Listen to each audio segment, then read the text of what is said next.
Well, good evening. Welcome to Space Oddities. Hope you're all well out there. Thank you so much for joining us. If this is your first time here, we are exceptionally lucky to have you, obviously, and we thank you for coming along. Hope everybody's had a great week. We've got another packed show for you lined up tonight. Before we get into that, though, just a couple of housekeeping things. Next week, definitely, we'll be giving you firm details about the T-shirts. We are just awaiting the arrival of a sample to make sure that everything is okay and that the T-shirt is of sufficient quality. And we'll give you the details of how to order them next week. It'll be very easy, so no worries. So there we are. And we hope to have a model displaying the T-shirt for you next week, or at least a photo of one. So there we are.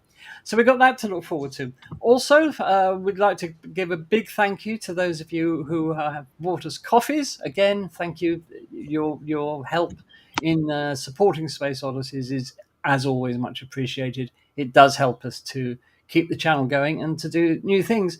We've also been talking about running another competition soon. We'll give you more news on that maybe next week or the week after, but we will be having another competition soon.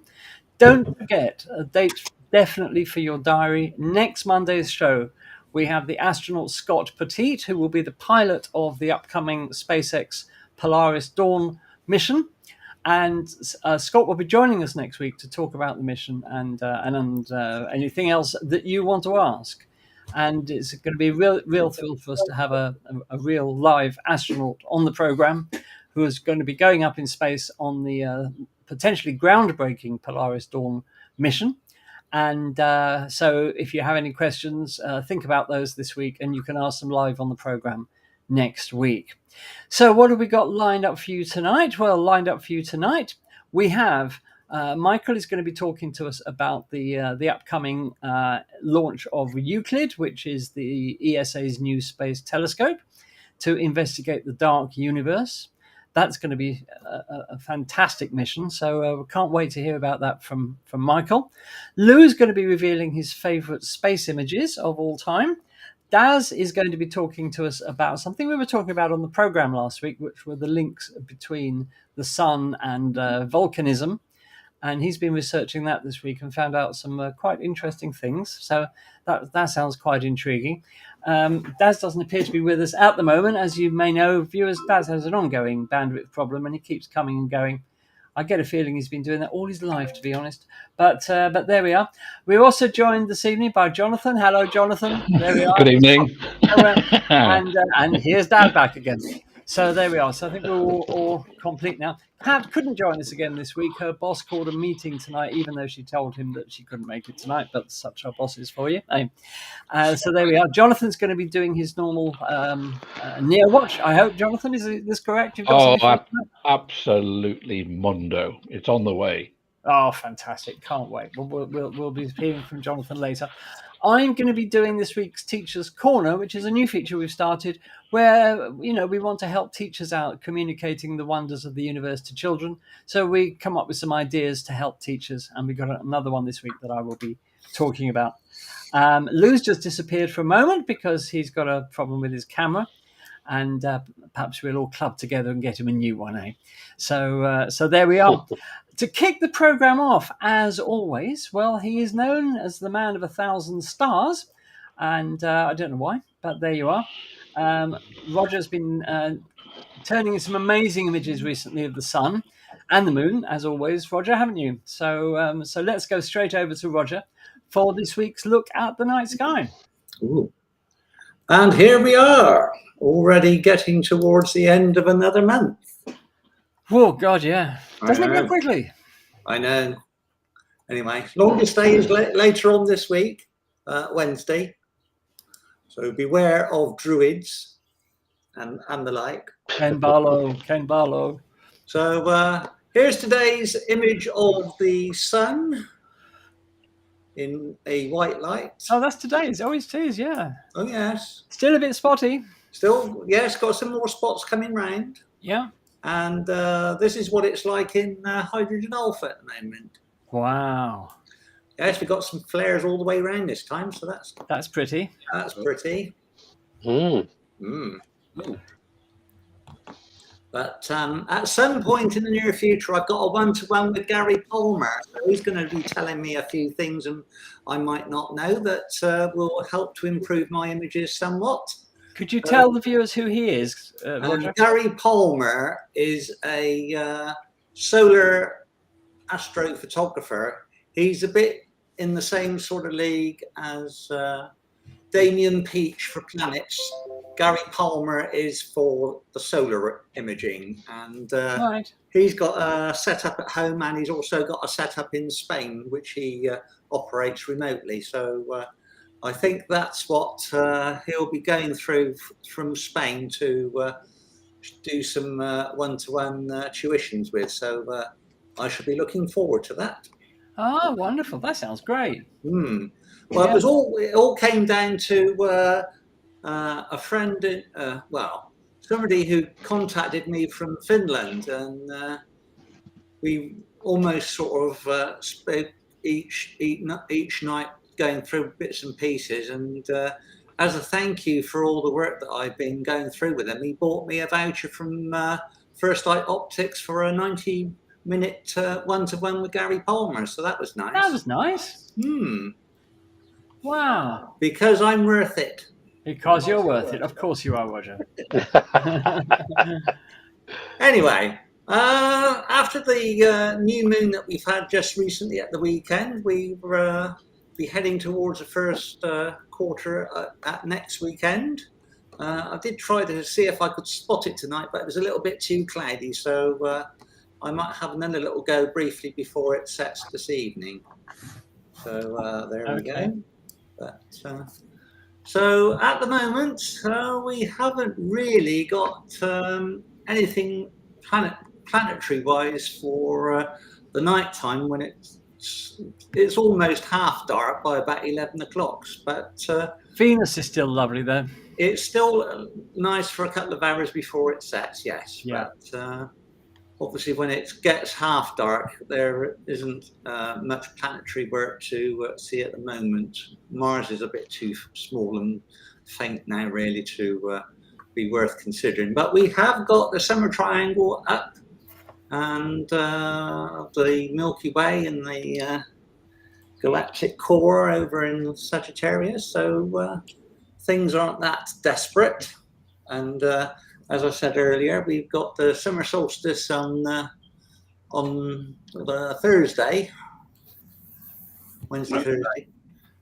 Thursday to then culminate back down to the shorter night, less astronomical twilight. So hopefully by the end of July, we might start to get a little bit of astronomical darkness again.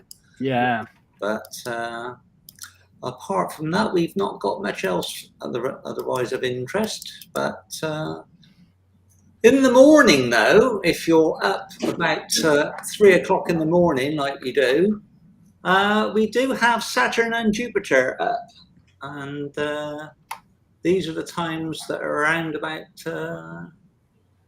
3 o'clock in the morning. So oh, really? Oh, Saturn is going to be a bit more apparent, but Jupiter, by the time it gets up above the horizon anywhere, it will be almost lost in the glare of sunrise, really. But we will get there, and obviously by the end of the year, we will have good views of Saturn and Jupiter.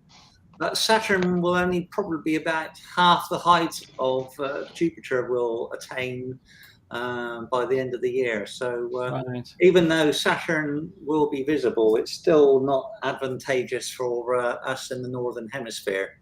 Obviously better in the Southern Hemisphere, but that's their joy and not ours. But okay. With the rings still closing up, we will still see some interest there, but I think we've got 2 more years before the rings are finally edge on, so that won't be quite so much fun. No, indeed. No. Indeed. But we do have some more James Webb images. This one is a field image from the around a quasar area, and gives you quite it's a bit similar to the deep field that we had last week. Yeah. And It's still amazing. then we've got some rather interesting shapes of distant galaxies forming in the distance there. And as you can see, they've quite a red shift away from the visibility from its creation. Amazing. Yes. Amazing. But that's all I have for this evening. Thank you very much. That's very kind, Roger. Yeah. I did notice that. Sorry, I did notice in the chat. Graham Turvey says, "I love the way you astronomers hate summer." Of course we do.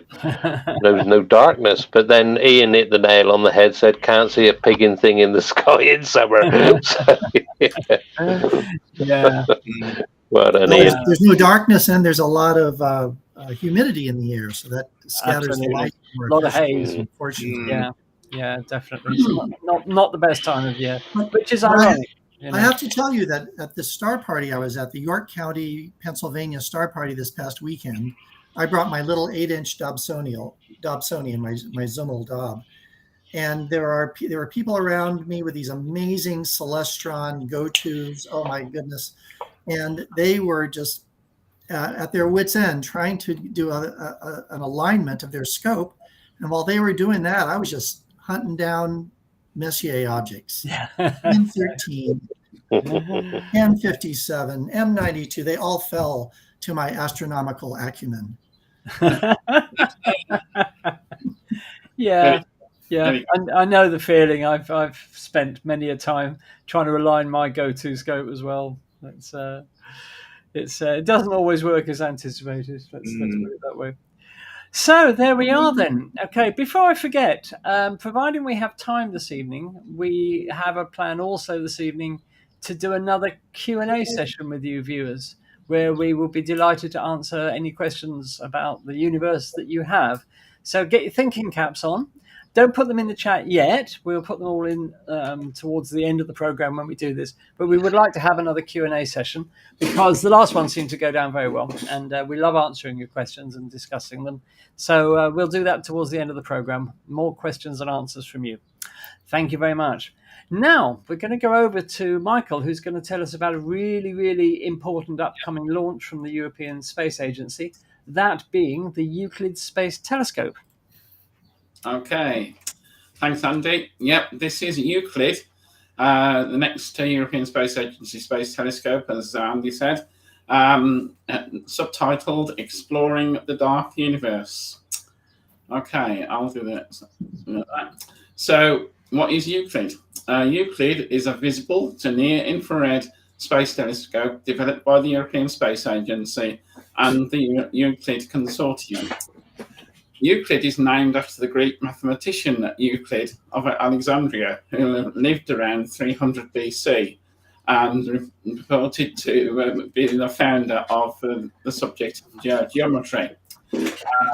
As the density of matter and energy is linked to the geometry of the universe, the mission was named in his honor. That's where the name comes from. All right. And the way Euclid came about, previously there was two missions proposed under ESA's Cosmic Mission 2015 to 2025. The first one was Dune, the Dark Universe Explorer, and Space, the Spectroscopic All-Sky Cosmic Explorer. They work so hard on these acronyms, don't they? Yeah, exactly.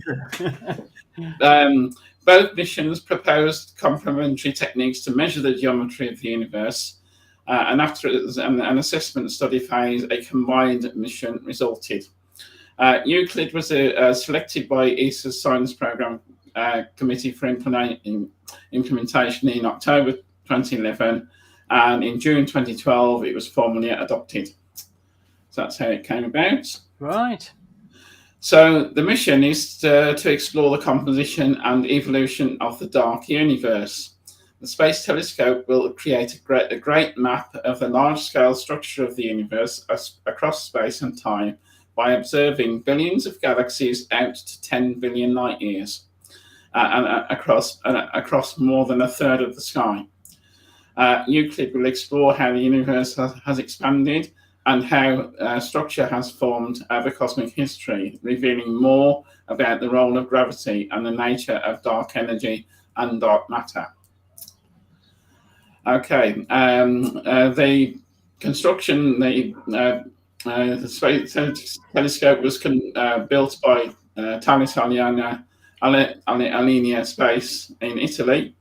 And Euclid is 4.5 meters long with a diameter of 3.1 meters and a mass of 2,160 kilograms. Okay, just a little bit of science, not a lot, because I don't fully understand it myself. So what is the dark universe? Well, scientists, apparently astronomers and scientists, think that we can only see 5% of the actual universe with the visible instruments, our eyes, and our other instruments in the electromagnetic spectrum. We can only see 5% of the universe. So 95% of the universe is unknown or dark, and that's where we get the commonly known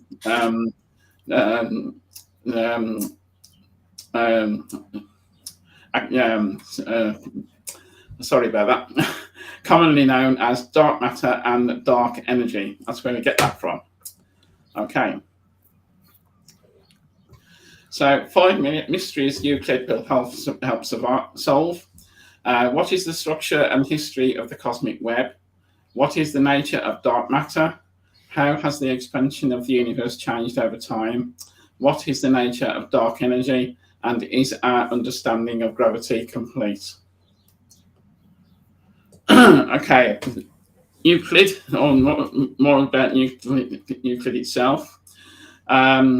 Euclid will be launched on the SpaceX Falcon 9 from Cape Canaveral Spaceport Station, I believe on the 1st of July. And originally, Euclid was going to be launched on a Russian Soyuz rocket, but this was changed after the recent invasion of in Eastern Europe, and then Russia, and that was cancelled for that particular flight. But this is now being taken up by SpaceX. There's 2 science instruments: the visible wavelength camera, or VIS, and the near-infrared photometer and spectrometer called NISP. The Euclid Consortium has delivered to each of the VIS and NISP instruments, and NASA provided the near-infrared detectors of NISP. Okay, Euclid will observe a third of the sky. It will measure the shape, position, and distance of galaxies out to 10 billion light years. It will create the largest, most accurate 3D map of the universe ever produced. Okay, so Euclid will address 2 core themes of the ESA's Cosmic Vision 2015-2025. What are the fundamental physical laws of the universe? How did the universe originate, and what is it made of? Okay. Yeah, but are they going to explore anything important? Those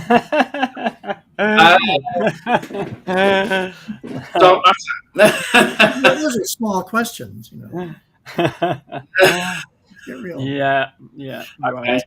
So Euclid isn't a large telescope, but as space telescopes go, it's a 1.2 meter diameter mirror. And the spacecraft itself is only 4.7 meters tall and 3.7 meters in diameter. I think, as you can see from the previous slide, it's the actual instruments that are doing the work, of course, and that's where we're going to get the science data from. So the actual mirror is only 1.2 meters. 1.2 meters, yeah. Yeah. So the visible instruments measures the shapes of billions of galaxies. between 550 and 900 nanometers wavelength. It has a mosaic. This is what interests me. It has a mosaic of 36 CCDs, or charge coupled devices, each one giving 4,000 pixels each. So each CCD has 4,000 pixels on that particular detector. The near-infrared spectrometer and photometer measures the brightness and intensity of light from the galaxies, and is used to calculate the redshift stroke distance. And that works at between 900 and 2,000 nanometers wavelength. And that detector has a mosaic of 16 detectors, each having 2,000 by 2,000 pixels each. That will be the largest infrared field of view from space. I haven't actually checked that against James Webb. It's a lot wider field than James Webb. Yeah, it's a lot wider. So that still stands. Yeah, good. Okay. So Euclid will be stationed at Lagrange point 2, and it will actually be in the same orbit as the James Webb Space Telescope and ESA's Gaia Space Telescope. Launch, as I said, will be on the beginning of July. Excuse me, and it takes about 4 weeks to actually get to L2, much like the James Webb did. Right. So they're going to be neighbours. They are going to be neighbours. So just like the James Webb Telescope, Euclid has a large sun shield because obviously it wants to look in the opposite direction to the sun and the Earth. So this is just a slide showing the number of countries involved in Europe. So the list of countries there, obviously Germany, Italy, Spain, Portugal, and of course United Kingdom. So we're providing quite a lot of the expertise for the mission. Beyond Europe, we have the United States. NASA is providing some of the detectors, instruments for the spacecraft, and of course SpaceX who are providing the launch. I love the involvement of Spain in this. Okay. Look at all the other countries. It's space this, space that, space this, and in Spain it's the Ministry of Economy and Competitiveness. I thought that was good. Yeah. So, because I don't think there isn't a national space agency in Spain. Okay. So there we are. To create one. Yeah, got to be competitive with these dark energy surveys, haven't we? Yeah. Okay. Now this picture here just shows the size of the spacecraft. What a beauty! What a beauty! Look at that. Yeah, I know. This is actually an engineering test model. Which was there on the ground. It seems a shame to build something like this and not send it into space to me. But perhaps it'll end up in a museum somewhere. Yeah, hopefully. So and you can see the size of the spacecraft compared with the people, the technicians working on it on the floor. He's having his lunch. Yeah. Now you might recognise this ship. This ship carried Euclid from Italy to Florida in the MN Colibri. It's also carried the James Webb Space Telescope from Europe and to South America to Kourou for its launch. It's done a lot of work for space program recently. And that is how it was transported in that big container. And that is at Cape Canaveral Space Force Station. Okay, as I said, it will launch on Saturday, the 1st of July at 4 p.m. our time, which is a nice time of Saturday. So we may be able to have a live launch for that.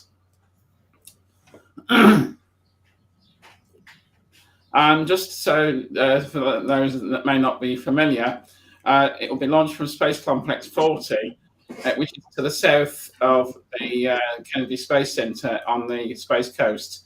Right at the bottom of this slide here, you have the Space Launch Complex 40.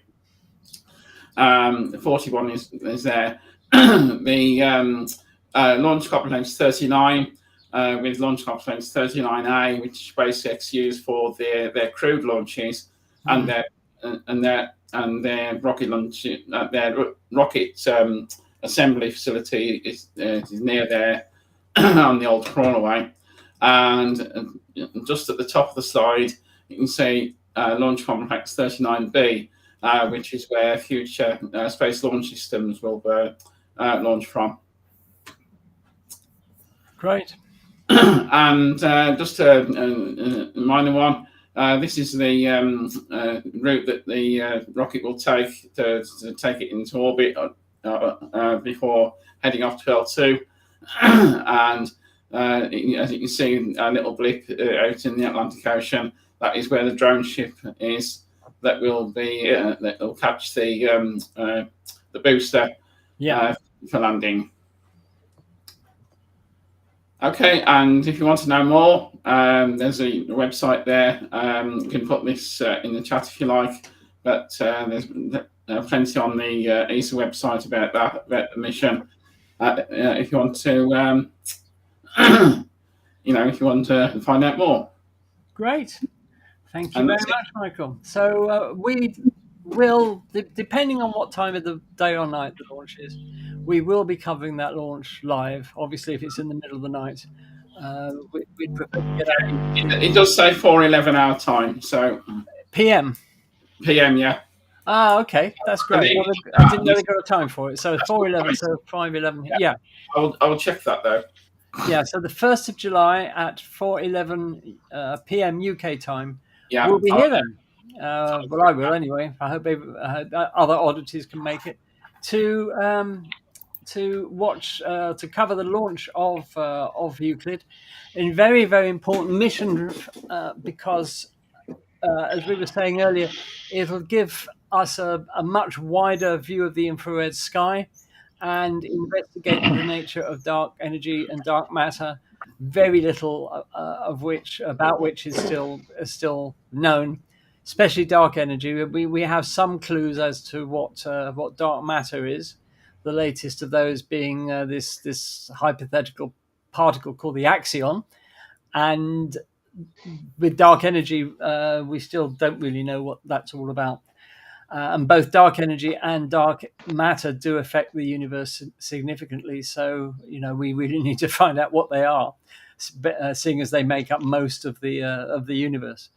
So there we are. I remain a MOND enthusiast. Do you? Yes, I'm open, but we've been looking for this particle. We have some thoughts and haven't found it. So I'm still in the MOND camp. I'm fascinated that where we are in astronomy now, that we still only know 5% of the universe. Yeah. How far we're coming, in astronomy. And yeah, well, it's a lot more than we knew in the beginning of the 60s. Yeah. Astro Nebulae, I liked his comment. He said he likes a little cover to keep the rain off it. Yes. It's nice. Yeah, lots of rain out at that L2. Yeah. And Bath astronomers say, thanks, Michael, love a space telescope launch, which we all do, of course. So there we are. I must admit, Lou, I'm not really in the MOND camp. But it's MOND is a whole class of theories rather than just one, and MOND keeps being modified, which is science, of course, as new data is available. We will see, I think, is the answer to that. I guess I'm saying that we have been searching for this particle, this dark matter particle, for quite some time. We may still find it, but the search has been fairly thorough. So it may in fact be something other than a particle with these strange attributes. We'll see. Can I just say as well, Andy, with the amount of data that those detectors are going to send us. You're talking about petabytes of data, not terabytes, petabytes of data. Yeah. And I do believe there's going to be a what's it program for citizen scientists and to be involved as well. A Zooniverse, a Zooniverse type thing. Yeah. So, because obviously they're photographing thousands of galaxies, they're taking them. As we think might be the best images of galaxies that we've had. We'll see. Yeah. Yeah, true.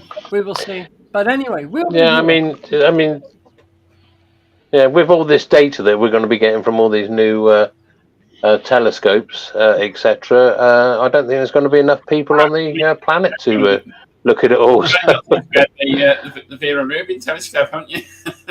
Well, I've been doing galaxy classifications for Galaxy Zoo for years now. And I've done thousands of galaxy classifications, but I've been looking for something a little bit. I mean, there are loads of science projects over at the Zooniverse you can get involved with, not just about space, but everything you can think of. And they're always added. Yeah, so it'd be great to have some data from Euclid to get working on as well. Okay, then. So we'll be here covering the launch of Euclid on the 1st of July at 4:11. Well, we'll be going live a bit before that, I should think. We'll probably go live at about 3:30, guys, if the launch is at 4:11. Does that sound reasonable? Yeah, things going well. Okay, 1st of July then, 3:30 in the afternoon, UK. Put that in your diaries, and we'll be here to share the launch of Euclid with you on that Falcon 9. They were lucky that it was only 3.7 meters in diameter, because that fits inside the 5-meter fairing of the Falcon quite nicely. So so there we are. Okay, then.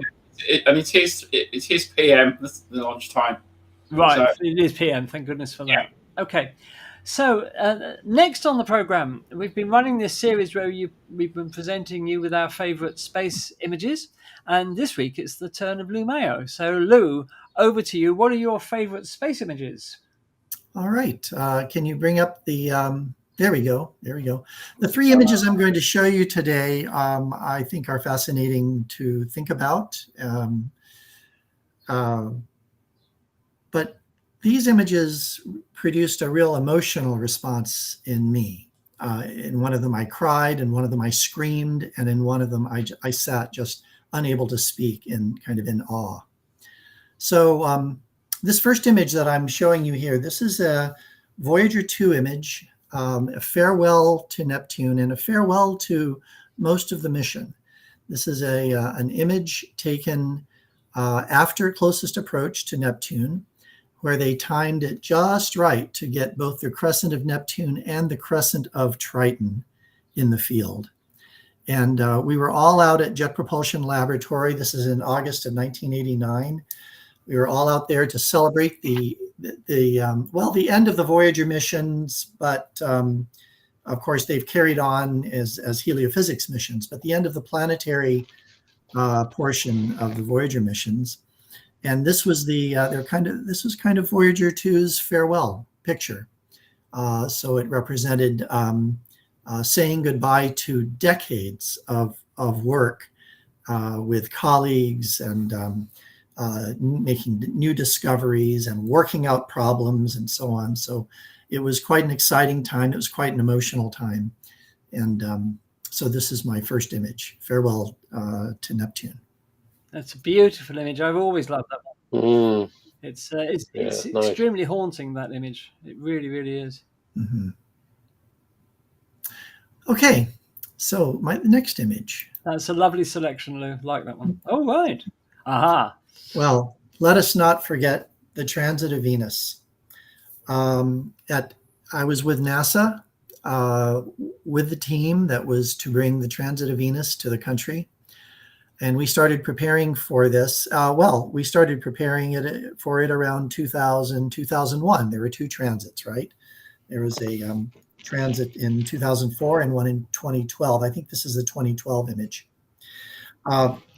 So not only were we prepared to bring images of this to the country, we had studied the history of the transit of Venus, which if you haven't read about it, it's fascinating.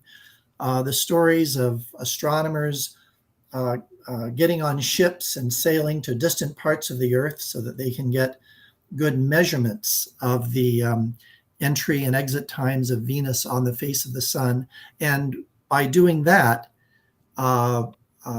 getting a more accurate figure for what was at the time the holy grail of astronomy, which was to figure out what was the average distance from the sun to the Earth, what was the AU. And so that's done with a little bit of geometry as you view this event. I was on Mauna Kea with NASA Edge, broadcasting the events of the transit with some very high resolution images, thanks to Andy Lunt and Lunt Solar Telescopes that built us some beautiful, beautiful H-alpha calcium K invisible light telescopes. And I remember crowding around a van. We're up at 14,000 feet at the Infrared Telescope facility, and there's a van parked near it, and there's a laptop in the van. And we're streaming the images of the transit. And so to that point, we didn't see Venus. And I remember seeing with some of my other colleagues, my other planetary scientists and other people who were there, Venus just kind of cutting a little edge out of the sun. And we went crazy. We were screaming, we were hugging, we were dancing. It was amazing because they could predict this event. And it happened when they said it was going to happen. And it was the last one in our lifetime.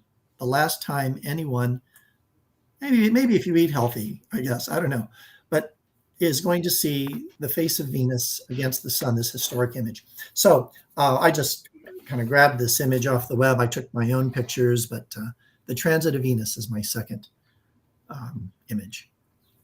That's wonderful. And it's so sharp. Wow. I got a picture of the transit, and you could see that there was something there. But I mean, I was projecting the image, and was trying to hold the sheet of paper and all the rest of it in the camera at the same time. But that was rubbish compared to this. This is a gorgeous image, Lou. Well done. Thanks. And the best part was I could truly make a sound scientific case for why our team needed to be in Hawaii to get these images. Of course. On Mauna Kea, the best place in the world. Of course.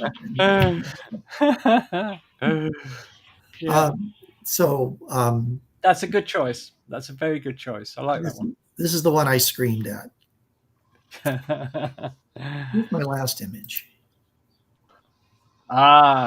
Titan.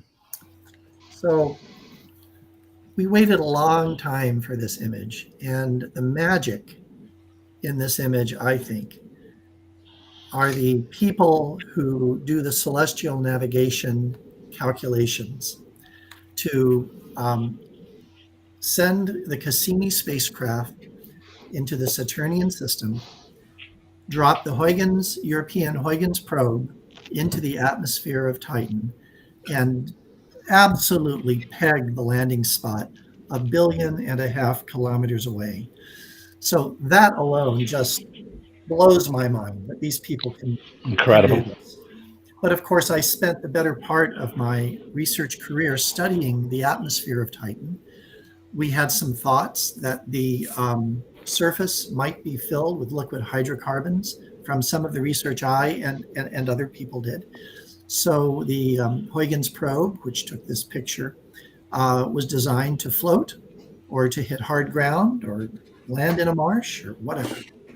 And it looks like it kind of landed in marshy, wet soil. But this is an image of what we believe are ice rocks. These rocks you could kind of hold in your two hands, let's say.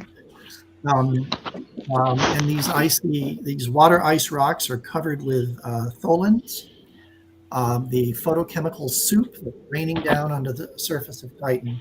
And so to see, I mean, all of the work that I had done and so many people had done to this point was rather theoretical in terms of what exists below the cloud tops. We bounced radar off the surface of Titan from the Earth, active radar measurements. We at that point we hadn't peered through the cloud tops with the Cassini VIMS instrument yet, the visible and infrared mapping spectrometer. So it was all kind of theoretical, right? But here it was, in reality, the surface of Titan, and I could barely speak when I saw this image. I think what remains amazing, Lou, is the fact that we can still, the measurement, the actual putting things on a postage stamp with regards to accuracy and being able to, that never fails to amaze me how incredible it is that we can still, using all the math that we have, place landers on other worlds like this. It's remarkable. It remains remarkable. Absolutely, it's remarkable. And also, Lou, can I just check something with you? You bet. Was Cassini originally planned to actually fly through Saturn's rings through the Cassini division? Is that right? Could you say that again, please? Was Cassini actually going to fly through the Cassini division of Saturn's rings? I think that's correct. Right. I don't remember if that happened during insertion, orbit insertion. If I were doing it, I would not, because we didn't know, in fact, if that gap was clear or not.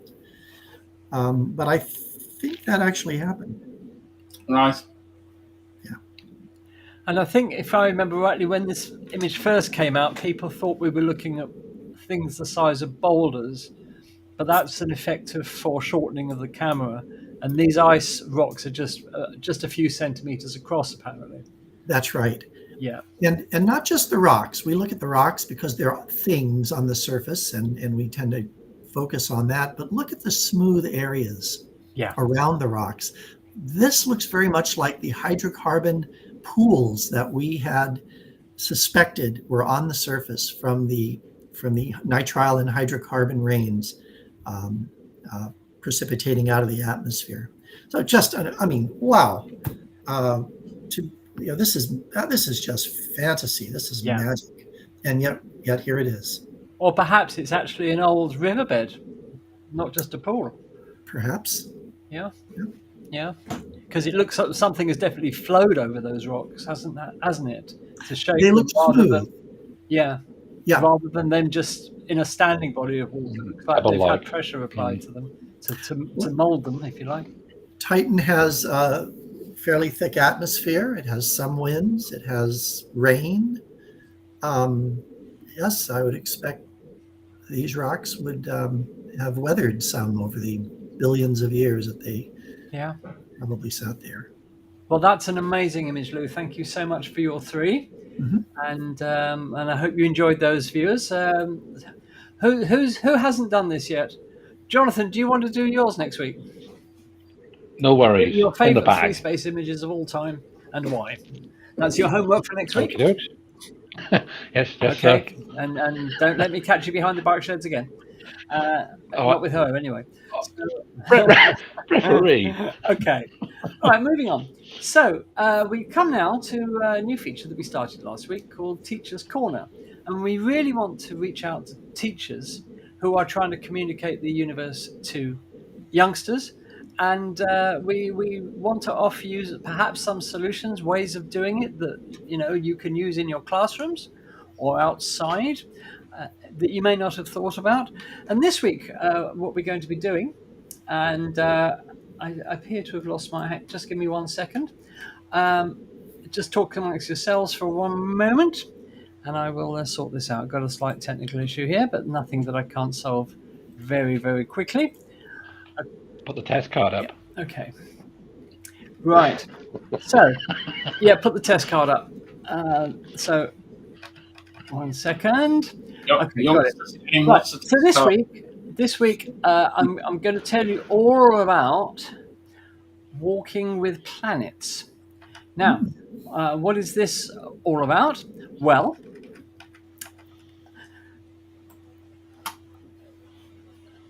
it answers the question, how can we help children to visualize the huge distances between the planets?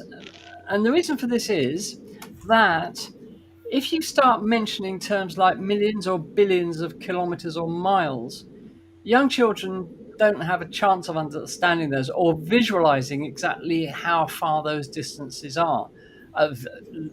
Adults can't do it, let alone children. So I've come up with a way maybe that will help to communicate to children just how big the distances are. So I've really got two little exercises today. One is suitable for young children, very young children, and the other one is suitable for older children. But I hope you enjoy these because they're extremely fun to do. So here's a possible solution. Instead of talking about millions and billions of kilometers or miles, express those distances to a planet as the time it would take to walk there from the Earth. Now, for this, we're going to assume a walking speed of 3.2 miles or 4.8 kilometers per hour, which apparently is the average human walking speed. And we're going to use as our distances the mean distances to the planets. So you can really build this up into a great thing for children. Tell them they're going to do a walking tour of the solar system. Tell them to bring some boots. Tell them to go to the toilet first because they're not going to have any breaks. So they'll need to walk continuously. So no toilets, no meals, no rests. And let's move on. So the first one, we're also going to mention the fact that as we want to know how long it would take to walk to each planet from the Earth, they'll have to walk back to the Earth again after their trip to the planet, so we can start again and go to a different planet. So really, it's walking two ways. So the first one is walking to the moon. So what I suggest you do is go through the following. This is aimed at more younger children. Does anybody in the panel want to have a guess, or anybody watching us, does anybody want to have a guess at how long it would actually take to walk to the moon? Anybody know that? Anybody have any guesses? Anybody watching us? Any viewers want to have a guess, have a stab at how long it would take to the moon? Put it in the chat. So Say 2 weeks. You'll say 2 weeks. Okay. Yeah. Any other guesses? 7 weeks. 7 weeks. Okay. 2,000 weeks. 2,000 weeks. Right. And you're gone. Up 2,000. Up 2,000. Up 2,000. 2,000. 500 weeks. 100 weeks. Okay. Right. Okay. Okay. I can see now none of the viewers want to have a go. So John Walton said 2 years. It's actually 8.49 years. Oh. So whoever said a few weeks, you're rubbish. That's what I want to say.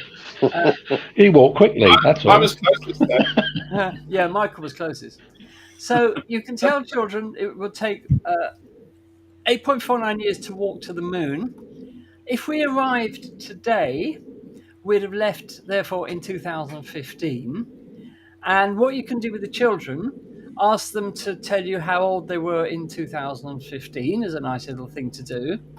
And you might want to talk about some events that happened in the world that year and, just get a conversation going with the children. Do you remember this happening? Do you remember this happening? Then if we walk back to the Earth, if we arrive today, we'd arrive back at the Earth in 2031. That is in 8.49 years' time. And you can also ask the children how old they will be then in 2031. And so that's, a nice little maths exercise if you wanted to get them to do the maths. So there you are. So that's really aimed at younger children because, 8.49 years is a time that the younger children, I hope, can sort of visualize by relating it to how old they were in 2015, how old they'll be in 2031. So that's for younger children.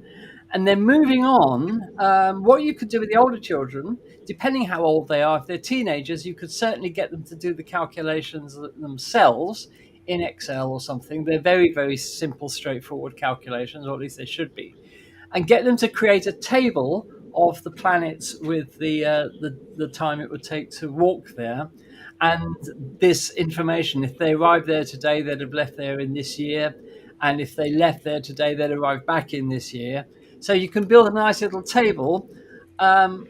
So ask them to calculate for each planet the walking time in years, the arrival date at the planet if they were to leave this year in 2023, the departure date from the Earth if they had arrived today, and arrival date back on the Earth if they left the planet today.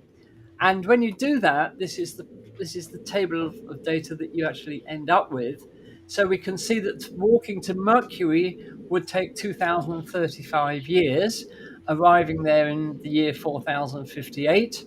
And if we arrive today, we would have left there in 12 BC. And if we leave the planet today to return to the Earth, we'd arrive back here in the year 4058. So going right down the planets, I've included Pluto in this. It's entirely up to you whether you want to, of course. But the walking time to Pluto is 210,956 years. And so if we left today, if we arrived at Pluto today, we'd have left in 208,933 BC. And if we walk back to the Earth today from Pluto, we'd arrive in the year 212,979. So this gives you all of the time and years it would take to walk to the planets. And as you can see, they're big numbers. Younger children, would have, I think, trouble visualizing these numbers because Andy, yeah. How old are you in 12 BC? Right. I don't remember, to be quite honest. But what I can tell you, Daz, is that in 12 BC there was an appearance of Comet Halley, and Agrippa, son of Julia the Elder and grandson of Augustus, was born and he died in AD 14. So what you might like to do if you're working with children or younger children, you might want to pick out some dates and explain what was going on the Earth at those times. For example, there's 12 BC. Also, for Pluto, if we arrived at the planet today, we'd have left in 208,933 BC, and around that time, humans spread to Southeast Europe at Apidema in Greece, the oldest records of humans in Southeast Greece. So you can actually do a lot with this table. You can bring history into it. You can do maths. You can just impress the children with how long it takes to walk to the planets and therefore how far away they are. So it's a nice little table to do. You could also do some nice graphics like this, give them some handouts of each the road to each planet. And you could do a handout that they could fill in like this for each planet, giving the name of the planet, the walking time in years. If I arrived today, I would have left Earth in, and the world events in that year. So you could actually develop this exercise quite nicely to bring history into it and maths and all sorts of things. So there you are. So that's this week's Teacher's Corner, walking with planets, and I hope you found that useful. Nice. That's a good thing. Yeah, it's excellent. And one from Bath Astronomers about outreach. Want to show that, Andy? Sorry, say again, Michael. Bath Astronomers saying during outreach, I get a class to shrink the solar system so their teacher is the same height as the sun. Distances are easily grasped with Neptune in the next village. Yeah, absolutely. Yeah. This is what we were talking about last week, of course, with Lou's scale model of the solar system. There are all sorts of ways of doing it, and so there you are. There used to be a good one at Jodrell Bank. I don't know if that's still there. And there's a very good one which I can attest to in Toulouse, in France, at the Space City in Toulouse, which I think I probably said before is well worth a visit if you ever get to Toulouse. There's a really good model of the solar system there. So Graham says, would you recommend any particular brand of training shoe we should wear for those walks? Probably have to be something sturdy, good arch support. Yeah, you probably would, Graham. I'm not going to recommend any because I'm not knowledgeable about training shoes. I'm sure there must be a terrible pun in there somewhere about a brand of training shoe, but I can't think of one at the moment. So there you are. So okay, so that's Teacher's Corner. We'll bring you another Teacher's Corner very soon. Now, what have we got next on the agenda? I think we'll come to Rachael next. Would you like to show us this week's gallery, Rachael? I sure would. Okay, let me just pop that up for you. It's a short gallery tonight. Is it? It is short and sweet. Okay, there you are then. I've got the usual planning with the usual puns. So starting off with Lee with his non-existent noctilucents, but if you squint, they are there. So he ventured out to go and have a look, try and convince himself he'd see some. And this is a composite with of 2 images, and you can see tiny little faint action there in the background, but it's a lovely image either way, Lee. It is. It's definitely there. So they are there.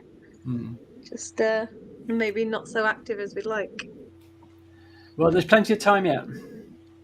There is, but just looking at that image gives me hay fever, so I'm going to move on. I can already feel my throat itching. We've got one by Jerry, which is the North American nebula. And this is only 15 300-second exposures, so there's a lot here for not that long of a data collection, actually. So very nice, Jerry. Wow. Lovely. Very mysterious. That's lovely. Very mysterious, isn't it? It's a bit like your picture, Lou, you posted of the rain. Indeed. Let's not ruin this with. And we've got Sonia did send in a few images, but I sort of took 1 or 2 out of them. So she'd done some solar observing, and she noticed there was an active sun at the minute with some sunspots. So this is taken on her 10-inch Dob with some solar thin film and her Google Pixel phone. And obviously she's reminding us all, don't look at the sun directly without the appropriate equipment. There you go. That's an outstanding image with a Dob and a cell phone. That is outstanding. That's amazing, isn't it? That is truly amazing. So, well done, Sonia. Thank you for sending it in. Then I don't know who this guy is. I think he took a picture of the sun and he's excited about it. Yeah. I posted that last week because you weren't here. Yeah. So Yeah, probably seen already it, shown you it. and it got the t-shirt. Move on. Nothing. He's to already see. shown it in Yeah, excitement. nothing to see here. Here is It Roger's was done with son. crayons anyway. Curtain call. Thanks, Roger. But we know he gets clear nights and clearly clear days also in Sparkford, so we expect nothing less. So here is Roger's son. Very nice, Roger.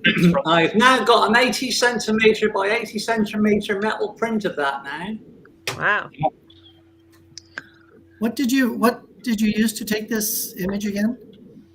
That was just with a 71 millimetre triplet refractor and a Daystar quark. Oh, very nice. Very nice, lots of detail. And then finishing off, coming back to Lee, he's been at it with the Milky Way again. Growing on the Barry White record, turning it down low. Getting down to the business of things. Lee was out as a lone figure imaging the Milky Way over the slate quarry. So I like your dedication, Lee. That's really good, Lee. Well done. Well this done. is 10 sets of 13-second images. Another winner. Very nice. That's lovely. Beautiful. It does. It really makes me feel like summer when I start to see these images again. Yeah, isn't it? Isn't it Creeping lovely? in. Okay. So thank you, Lee. And that is our little gallery this week. Thank you very much, Rachel. As always, your dedication to the cause is most appreciated. So there you are. Right. Okay. So just a quick word. We'd like to say thank you to our sponsor, Rother Valley Optics, for supporting us in this venture of ours. And if you'd like to help us out as well at Space Oddities, then what you can do is, if you would like to, you can buy us a coffee. So if you scan the QR code below, which I always cunningly position over Dazzy's face, he falls for it every time. So if you'd like to support us here at Space Oddities and help us to grow and keep going, then your support is much appreciated. And you can do so by scanning the QR code below. Just leave it there for a couple of minutes, allow you time to get your cameras and whatever out. So there we are. So just another plug for next week's show, everybody. We've got the astronaut Scott Petit, who'll be piloting the upcoming groundbreaking Polaris Dawn mission. It's groundbreaking in lots of ways, but in particular, it's the spacecraft hopefully will be flying the highest orbit around the Earth that any spacecraft has, manned spacecraft has ever flown. And the whole thing is to raise money for St. Jude's Children's Cancer Hospital. And on the first flight, Jared Isaacman, who is really paying for a lot of the mission, who's quite a rich man, should we say? I think they raised about $200 million for the Children's Hospital at St. Jude. I think that was the end figure, and they hope to do the same thing again with the Polaris Dawn mission. So it's worth supporting, and we'll be talking to the pilot of the mission next week, Scott Petit, here on the Space Oddities at the normal time. They'll also be testing out SpaceX's new spacesuits for going outside the spaceship, because they'll be doing a spacewalk, and we haven't seen one of those apart from the ones at the ISS for how long? I wouldn't like to think. Not from a capsule, no. Not from a capsule for decades, I think, isn't it? It must be. You've got to go back to Apollo, haven't you? I think you have, haven't you? Or Mercury even. Mercury, Gemini. Apollo used to have to get their film canisters from the service module on the way back. That's true. So it was Apollo, yeah. So 50 years. Be the first time in 50 years that humans have walked. Other than the space shuttle, it's just been the ISS. Yeah. And of course, it's they are SpaceX spacesuits. SpaceX have designed and built these spacesuits in a very short period of time, compared to how long NASA are taking over the moon suits. And because it's a capsule, the whole capsule will need to be depressurized. So really, all 4 crew members will be exposed to vacuum. Yes, absolutely. So they'll all be wearing, obviously, the spacesuits. Yes, they've got to depressurize. Yeah, I mean, also it's a double spacewalk. There'll be 2 actually exiting the capsule, apparently. Yeah, I thought it was just one. Now that's interesting. Ah. Yeah. No, I was listening to Scott on another program, and he said there's 2 capsule, but of course they'll all have to wear pressurized suits because it's going to be so it'll be very interesting, very exciting. And they'll also be carrying out a huge range of scientific experiments, and they're doing research. One thing that astronauts suffer from because of the microgravity is deformation of the eyeballs, because the eyeballs can't hold their rigidity in microgravity. They'll be doing research into that to help future astronauts avoid the problem if they can. All sorts of medical experiments they'll be carrying out on the mission. And as I said, it's all to raise money for Children's Cancer Hospital. So what more do you want? Yeah, because ask your questions to Scott. Sorry. Yeah, sorry. Scott is actually going to have an implant placed in his spinal column or something before they actually leave, which will monitor his readings from inside his spinal column. So, going gets that extra mile for the team. He really is. Absolutely. But I mean, all this. Yeah, we'll find out about this all next week. But I was just a general point. I was going to say, if we want to do long-term spaceflight, we've got to know a lot more about the effect of microgravity on the human body. So there we are. Yeah. Anyway, we'll leave that to next week. Who's buzzing?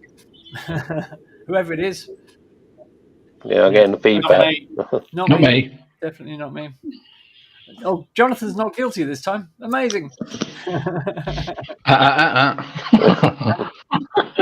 Okay. Right. So I think what we'll do, looking at the time, I don't think we've got time to fit the rest in, and the Q&A session. So we'll save the Q&A session, viewers, over for next week. So have your questions ready for next week. We'll do it after we've chatted with Scott, and we'll do a Q&A session next week. Because I want to talk to Daz about his homework for this week that I set him. And his homework was to investigate this possible link between solar activity and volcanism. That was it, wasn't it, Daz? It certainly was. And do you know when there's sometimes you wish you kept your mouth shut? And that was one of those these moments. Well, what it was is, if you remember, last week we were looking at one of Roger's fantastic sun images, like the one behind him, and it's full of the sun being, active. It's got sunspots, it's got flares, it's got prominences, it's. I just happened to ask because I had noticed over the last year, and just recently especially, that all over the world, new volcanoes. Volcanoes are erupting. Now, this perception of possibly an increase is possibly because I love volcanoes, and you can go onto YouTube and they've got dedicated crater cams and volcano cams. So maybe it's not; it's just perceived by me, but it was just one of these things. And also, I've read in the past that there have been links with volcanic eruptions with the cycle of the sun, and that's why I asked the question. So, as I said, over the last 12 months, I've noticed for all over the world there's been. And you've got Iceland, Italy, Indonesia, Russia, Japan, Indian Ocean, Hawaii, even the Canary Islands. And there's famous volcanoes involved as well, like Vesuvius, Etna, Stromboli, Krakatoa, and all that and all those. So it's not just new volcanoes that are erupting, but also some of possibly some of the bigger volcanoes, the super volcanoes, are showing signs of activity. Because when we talked about it last week, we couldn't really answer the question. But Lou did a quick search, and he came across the 1989 Richard B. Strothers report. But what I have found is this report seems to be the go-to report because it's referenced and it's quoted from in lots of other reports that have followed.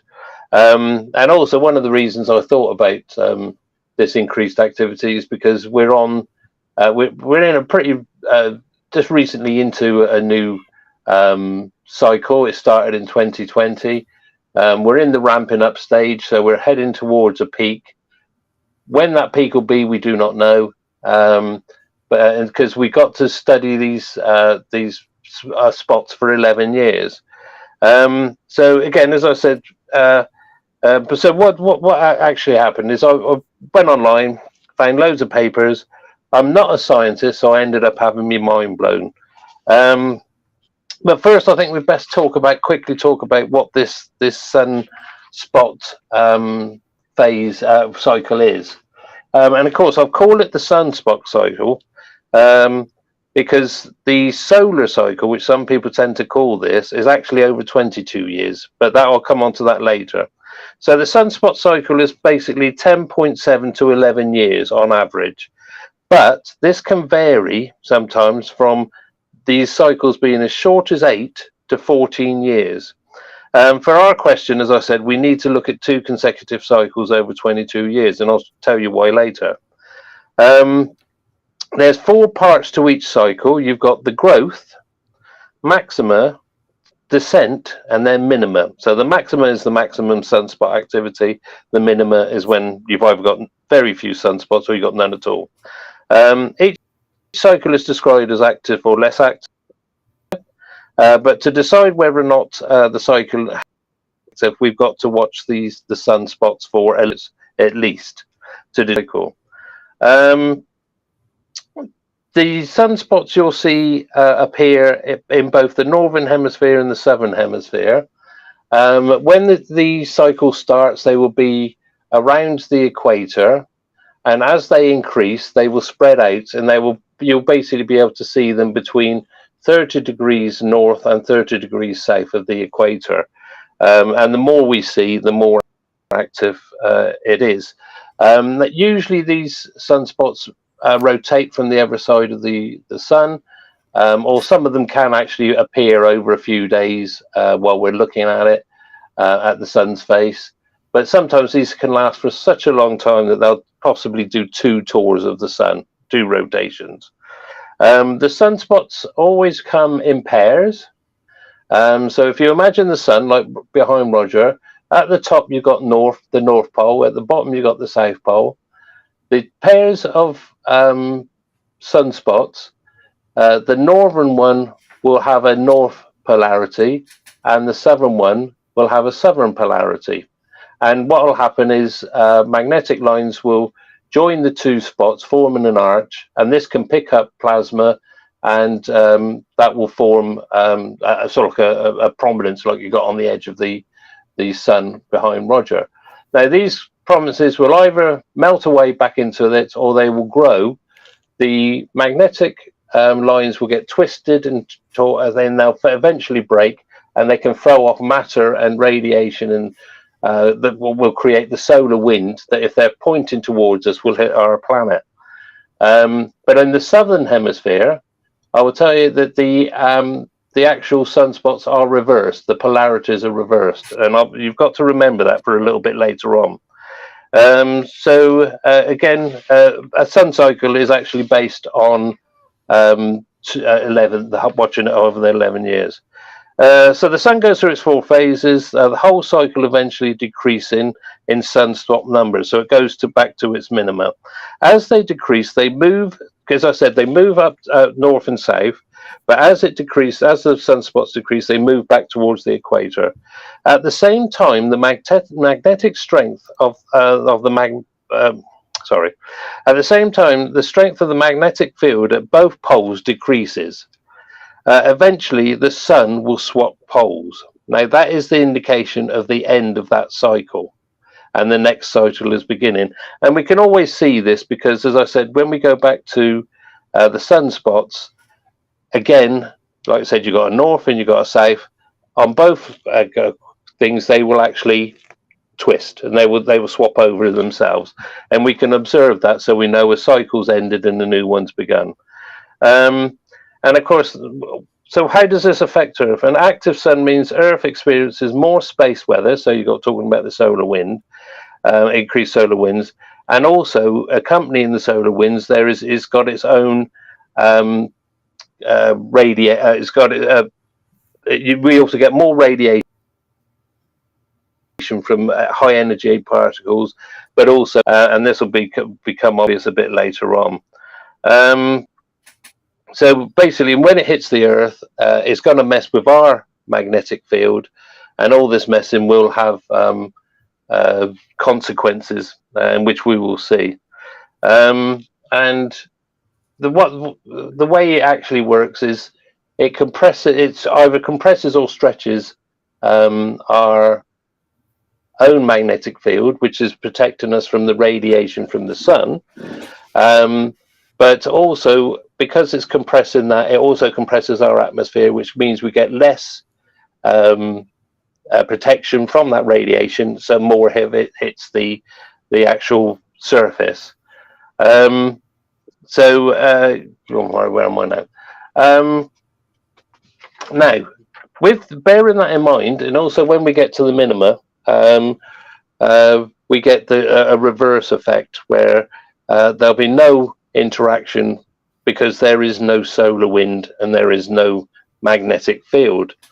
Now, when I say that there's a magnetic field in the solar wind, now this solar wind expands all the way out to beyond the orbit of Pluto and a lot further out.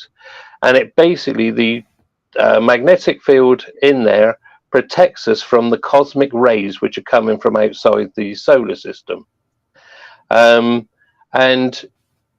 by doing that, it protects us from these really high energy particles. So that's it's actually protecting us. But when we get a minimum, that means we've got very little solar wind. We've got no magnetic field of the solar wind going out past Jupiter to protect us. So these cosmic rays on a minima can now come in and they can bombard the Earth, and all these particles will hit the Earth. I'm sorry if this is sounding a bit rushed, but also a bit broken up. But there is so much involved in this, and it's trying to get what you can into so people understand it. Now, in answer to our question, does the cycle have an effect, especially at the maxima, on eruptions? The answer is yes, it does. Really? So that's the answer. Yeah, but well, I haven't finished yet.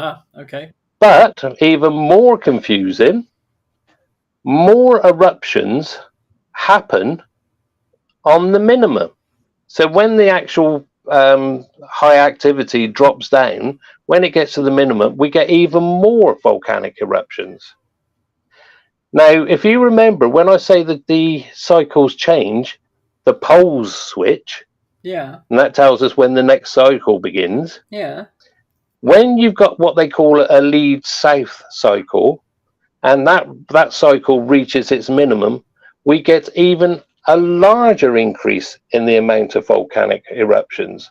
So for some unknown reason, when we've got a lead southern, I'm assuming that's when the south goes up to the top of the thing, to the top of the sun, that will give us more volcanic eruptions. I hope you're going to tell us why. There must be some theories about this. If you wait, there are some theories, but to be quite honest, why this happens and why we do not know. It's a big shrug. We do not understand enough. The surveys were done using the Volcanic Eruption Index, which is a list of volcanic eruptions throughout the years. Going back to over hundreds of years. We can also study volcanic eruptions prior to that by looking at the ice cores, tree rings, and strata in rock cores as well. So we can tell when these things have been going off. But of course, the sunspot information we've only got for about 500-600 years, when people seriously started counting the sunspots daily. And then of course what you do is you compare the two. Say we've got before we could knew what these cycles, how they worked, they assumed there was there weren't any of these cycles. So putting the cycles next to the volcanic things, we could see that there were increases at certain times, and things like that. So yes, but the information we got is yes, there is an increase, and quite a big increase, but they happen mainly on the minima, not the maxima, and especially with a southern lead in polarity. Now, why should we be interested in this? Well, because like I said before, there's been some historical connections with volcanic eruptions and solar cycles, and I'm talking about things like the Maunder minima. I'm just trying to find where it is. I've lost it. I've lost my track. Yeah, the Maunder minima.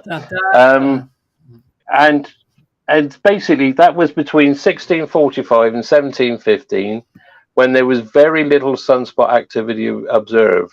In fact, between 1672 and 1699, only 50 sunspots were recorded. So that's nothing over that period. But these were also, in fact, because of we know that sunspot activity is linked to our weather and our atmosphere temperature. The temperature at that time dropped between 1 and 2 degrees, and it caused great hardships around the world. In fact, it was dubbed the Little Ice Age. But also what they think happened, and this is again linking it with volcanic eruptions, because when they looked at the information they had, there were a lot of volcanic eruptions acting, and of course these were putting particulates up into the atmosphere, cutting. So basically, they ended up reducing the temperature even more. Sorry, I'm trying to rush here, because I know we're up against time. And also there have been other minimums that coincide with volcanoes, and the Dalton minimum between 1795 and 1820 in the mid 1820s again was associated with the explosion or the explosive eruption of Mount Tambora in Odisha, Indonesia, which was one of the two largest explosions in the past 2,000 years. Indeed, it was. So linking the two together, if we're getting lots of volcanic eruptions along with these minima, then we could end up in trouble. Now, just a quick aside: we're in cycle 25. Cycle 24 was a very low active cycle, and they were predicting that this cycle will be just as nothing's going to happen. It's going to be this count's going to be low, but from what we've seen so far, the sun is ramping up quite nicely. We've had lots of auroras. Yeah. We've had lots of interaction with our radios and things like that. So it looks as though, and this is what I mean, we don't really know what is going on. And if you get lots of minimas, cycles with minimas, we go into what they call a great solar minima. And these can last hundreds of years. And this is when the temperatures really start to drop. So again, as we're looking at minimas, now the theories basically go, as we know, most volcanoes, and also when I'm talking about volcanoes, we've got to talk about earthquakes as well. They all sit on fault lines, or they sit on the tectonic plates. And this is where most of the earthquakes and volcanoes sit. And so any messing about with the mechanism will actually create, this is where it's going to happen. Now, the idea is, like I said, most of these things that I looked at were to do more with weather, but they then again linked them to volcanism. And they were saying that the first theory was that because when we get a minima, there is a thing called high altitude blocking, and this is where a high pressure sits over Greenland, Iceland, or North Canada, and it basically stops all the weather from circulating in the eastern USA, in the central USA, with very high snowfalls. So we know that it's happening when we've got a minima there. That's happening, but also also they reckon that with the messing with all our weather circulations around the world, it can actually slow down or change the rotation of the Earth on its axis.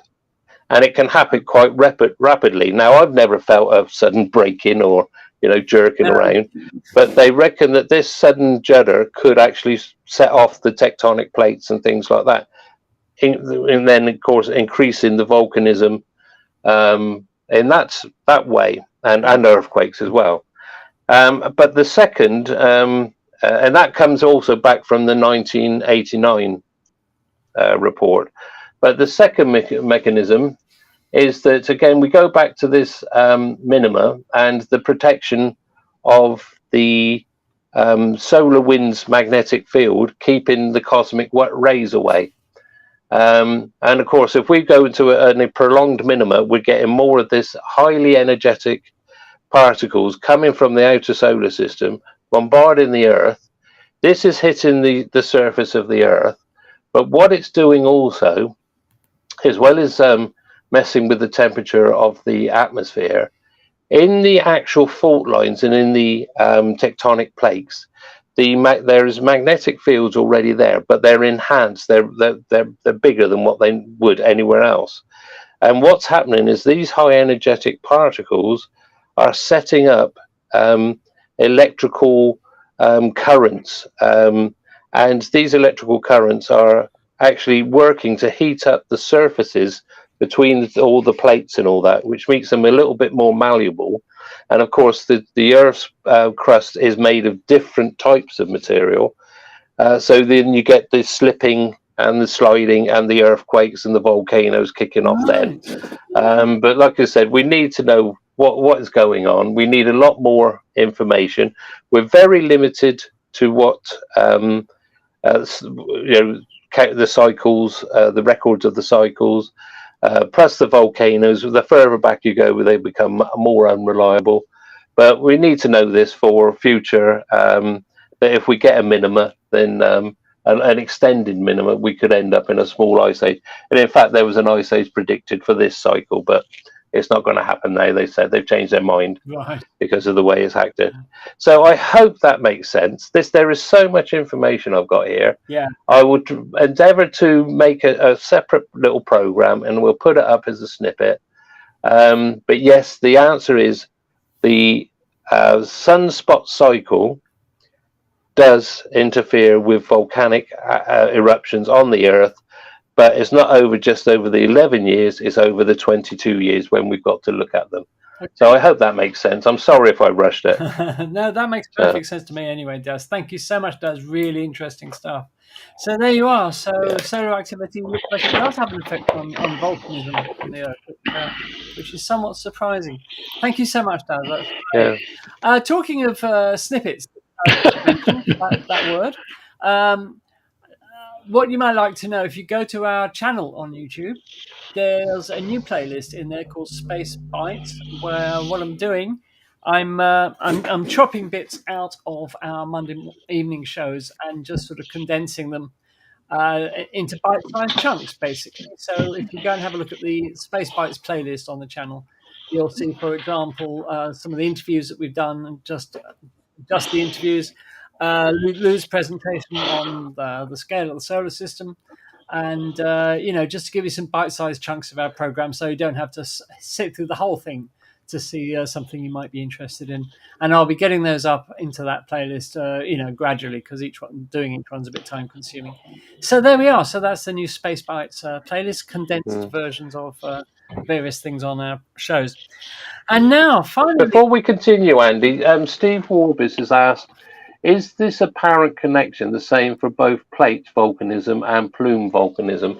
It involves all types of volcanoes, because once you get these major slippages, they affect because it also heats up all of the surface of the crust of the Earth, so they can actually open up the fissures where you say these plumes are.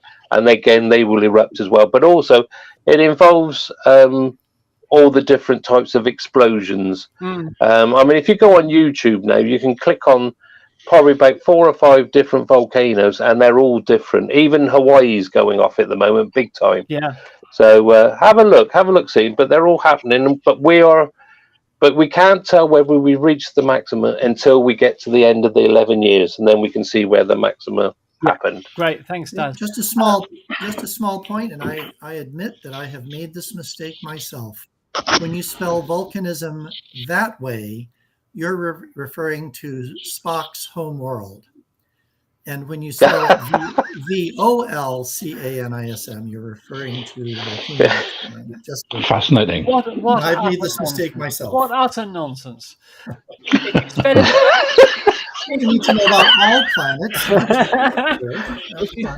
Quite illogical, Captain. If you spell it V-U-L, you're spelling it the correct way. If you're spelling it V-O-L, it must be a British thing, then, I guess. Obviously. They spell everything different. We talked proper. So we got a question from Graham. Graham makes a very interesting point what we were talking about earlier. Spacewalks. Was Bruce McCandless a spacewalk when he tested the MMU? Yes, you're quite right, Graham. He was doing a spacewalk when he tested the MMU, but it wasn't a tethered spacewalk. So we were thinking, I think, more of tethered spacewalks rather than sort of floating spacewalks. That very brave man, yeah, they will be tethered. Yeah, they will be tethered. Yeah, they're definitely going to be tethered. So yes, you're quite right. Bruce McCandless was probably the last person who made a spacewalk that wasn't attached to the ISS. When he took part in that testing of the MMU, that incredible photograph of the most lonely man alive, him over the Earth in his MMU. So there we are.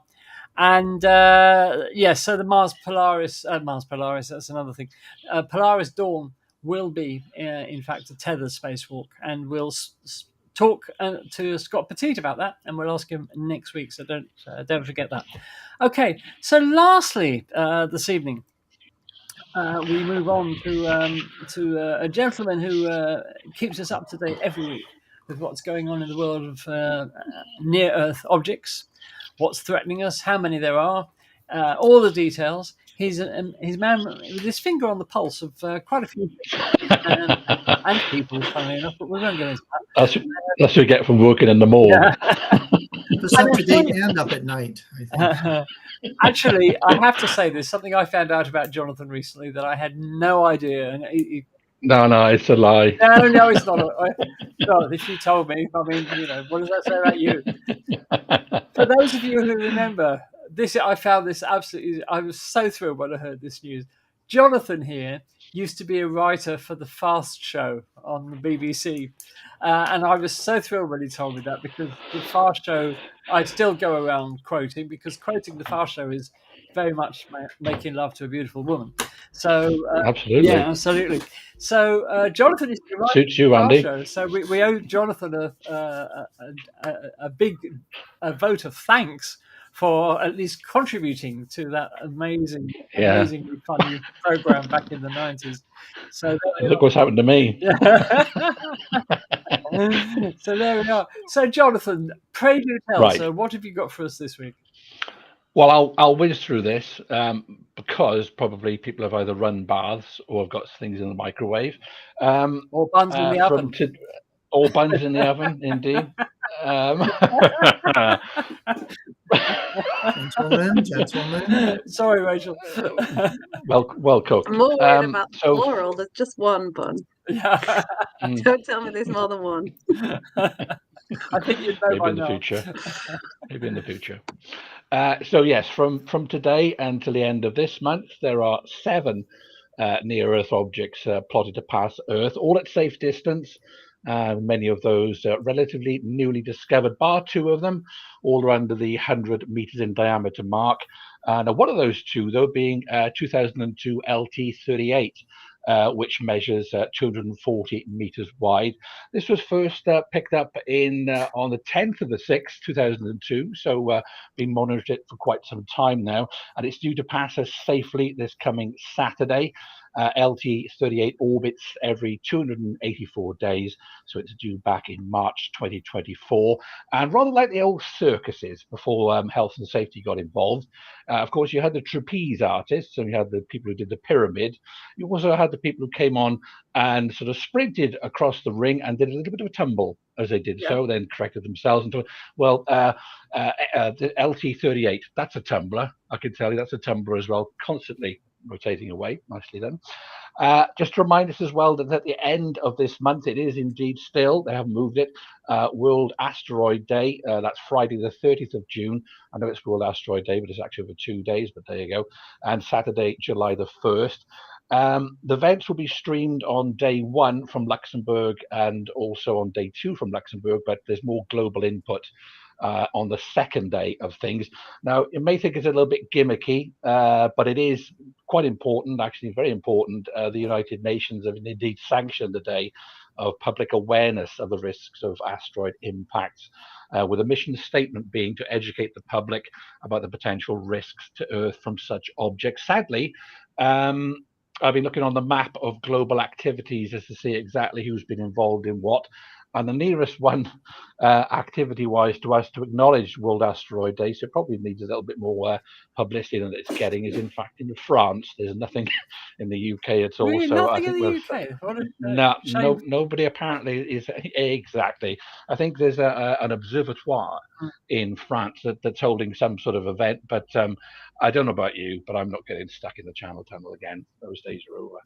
So hopefully a heads up for years to come that that it's something we need to get involved with, and to not keep sweeping asteroids under the carpet. Do you know, basically. incidentally, Jonathan, there is a link between Luxembourg and asteroids. Is that a joke? No, Andy? well, it should be, but it's not. The Luxembourg Space Agency is heavily involved in researching asteroid mining. Ah, yes. So, A, I didn't realise that Luxembourg had a space agency. B, and I didn't realise that they were involved in asteroid mining. So it makes sense to have the events in Luxembourg. I guess. Exactly. Probably there's some sort of contractual tie-in with a local haulage company. Yeah. Really don't It's all surprising. But if you'd like to find out more about that, do go online. It's www.asteroidday.org, and maybe by this time next year, if we haven't been wiped out already, we'll be able to do something in the UK to acknowledge the fact that we shouldn't really be ignoring this. I know you love statistics, we all do. And just to round off NEOWatch this week, the current total of near-Earth asteroids stand at 32,172.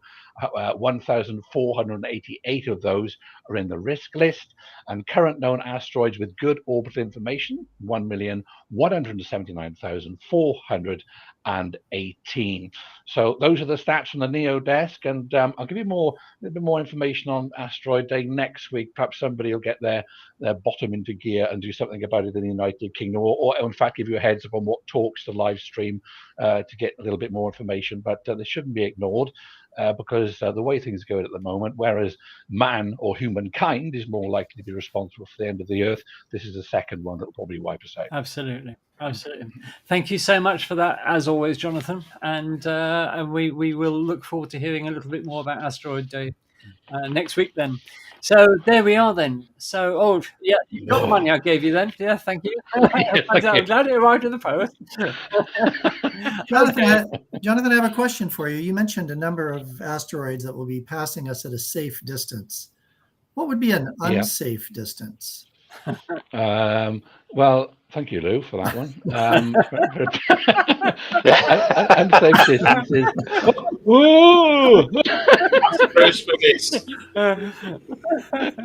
I think you made a friend of it. Is it coming this way? It's coming this way. That's unsafe. I'll stay inside just in case. Okay. Just rearrange some traffic cones on the M5. That ought to do it. Yeah. Okay. All right. It's been an enormous pleasure being with you again, viewers, tonight. Thank you so much for being here. Thank you for spending your time with us. We've all had great fun. Well, we always do. And we go to the after show party, and all the money that you give us in coffees we spend on champagne and caviar, of course. So there we are. I wish. So anyway. Continue, Andy. Yeah. I'll have a pint of what Jonathan's drinking. So, no, the printing press is working well, even with Charles around. It's amazing, isn't it?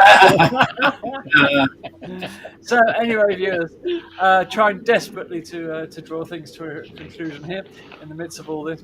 Thank you for being here. We'll be back with astronaut Scott Petit as next week's very special guest. We hope you'll be here. Get your questions ready for Scott.